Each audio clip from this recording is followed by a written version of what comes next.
you really get a sense when you see the body standing there of what their true anatomical position is. But then when they're in the device, how much more stable and how much straighter the individual is. And let's get this back to, if you don't have the range of motion to get into this position, then I can't get you into that position. And that's why it's so critical for you early on, getting into an insert, not allowing your body to be torqued outside of a neutral alignment. So all of you are wondering, well, do these make the CMT worse? So emphatically I say no. I think it's quite important to not overbrace. I think that our muscles do need to work. I think we need to be healthy. I think we need to not live sedentary lives, because the more weight you can imagine that you have on your body, then the harder it is to move it. So CMT, we all have CMT, so maybe a nice new acronym would be to continue moving today. So a lot of the questions that I will get is, how often should the AFO be replaced? And if some of you are sitting here wondering, well, is this the right AFO for me? Or can I get another AFO? And more often than not, your orthotist might say, or your insurance carrier might say, well, you can only get one pair of, or one device every 5 years. And I think the key to really understand is that CMT, as you all know, is a progressive condition. So in the guidelines, everybody follows Medicare. So the HMOs follow Medicare. There's all following those guidelines. And the fundamental basis is that you need to have a device that works for you. If you've changed your body weight, if you've increased 20 pounds, put on 20 pounds, well, that could be 10% body weight. So the device itself probably is not working ideally for you. The same is true as if you've lost weight. But also if your condition has progressed. Like, if any one of us think about, well, what did we do 5 years ago to what we did today? Many of you might say, well, I could do more 5 years ago than I could do today. Maybe you can say it for 3. Maybe you can say it for 1. Well, that right there is a good cause to go in and get a new device. And, I think that, I think you have to be advocates for yourself. You shouldn't just be happy with something that you know and you feel isn't right. If you're talking to, an orthotist that you're just not getting it, or you're not on the same page, then find someone else.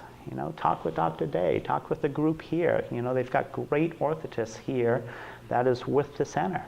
I think it does take experience to work with CMT. It's a challenging condition.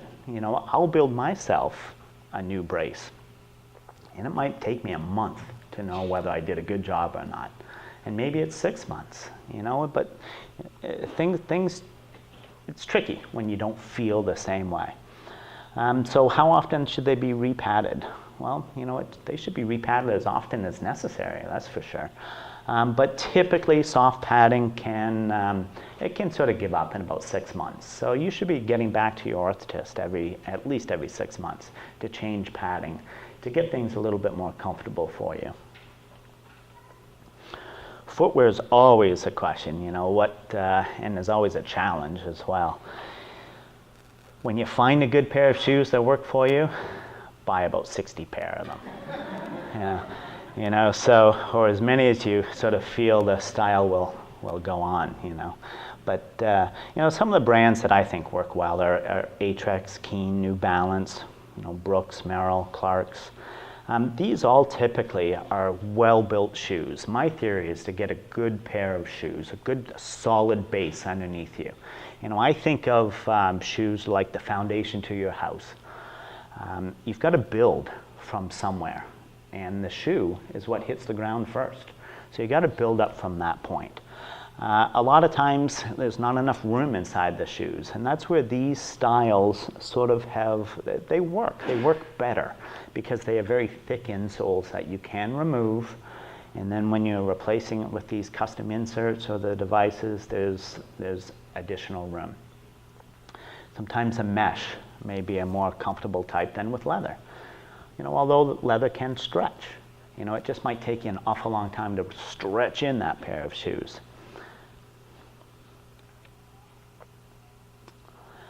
So when do you know that you're ready to wear braces? I think a good thing to sort of think about is, be real with yourself. If you're tired, if you're more tired than maybe your peers, or if that's an excuse for you, then, maybe you're not wearing enough of a brace. Or maybe you just push yourself too hard, which is great, I think. But it's fatigue, the angulation to your foot and ankle. Maybe have someone take pictures of your heels from behind. We all have these smartphones, so you can take that picture. That's what I love to do with my patients, is when I'm taking pictures of the foot just to put into the chart, I'll often show them their heels. And it's just not something that we see. So it really makes sense when you can see that if your heel is really tilted, either inwards or outwards, to try to get that much more neutral, gets everything in line. Range of motion, that's something that I've talked many times today, but doing stretching, your hamstrings, your Achilles tendon. It's hard to do, but it's a good habit to get into. Talk with a physical therapist as far as the proper way to stretch for yourself. I picked this up online. There are some great resources for what we can see. To learn more and more about the CMT. The CMT Association website's great, but this one, came up, and this stuff does happen. Custom carbon devicing fabrication is tricky, and I'm always going to be drawn more to the prefabricated because of how they've been fabricated, but they break too. And even I was shocked with the pair of blue rockers that I wear. I couldn't see a fracture anywhere in them, and I just was feeling that it was so unstable, and I just was hanging on more and more, till finally one of these external fracture points started to show on the brace, and it did finally break. And it was just a tiny little thing, but I put on a new set, and wow, I felt like I went back 2 years from when I originally wore these. So even I'll not wear the exact device, because you just sort of wonder. You think it's yourself, but many times it is the brace, and you can't always see it.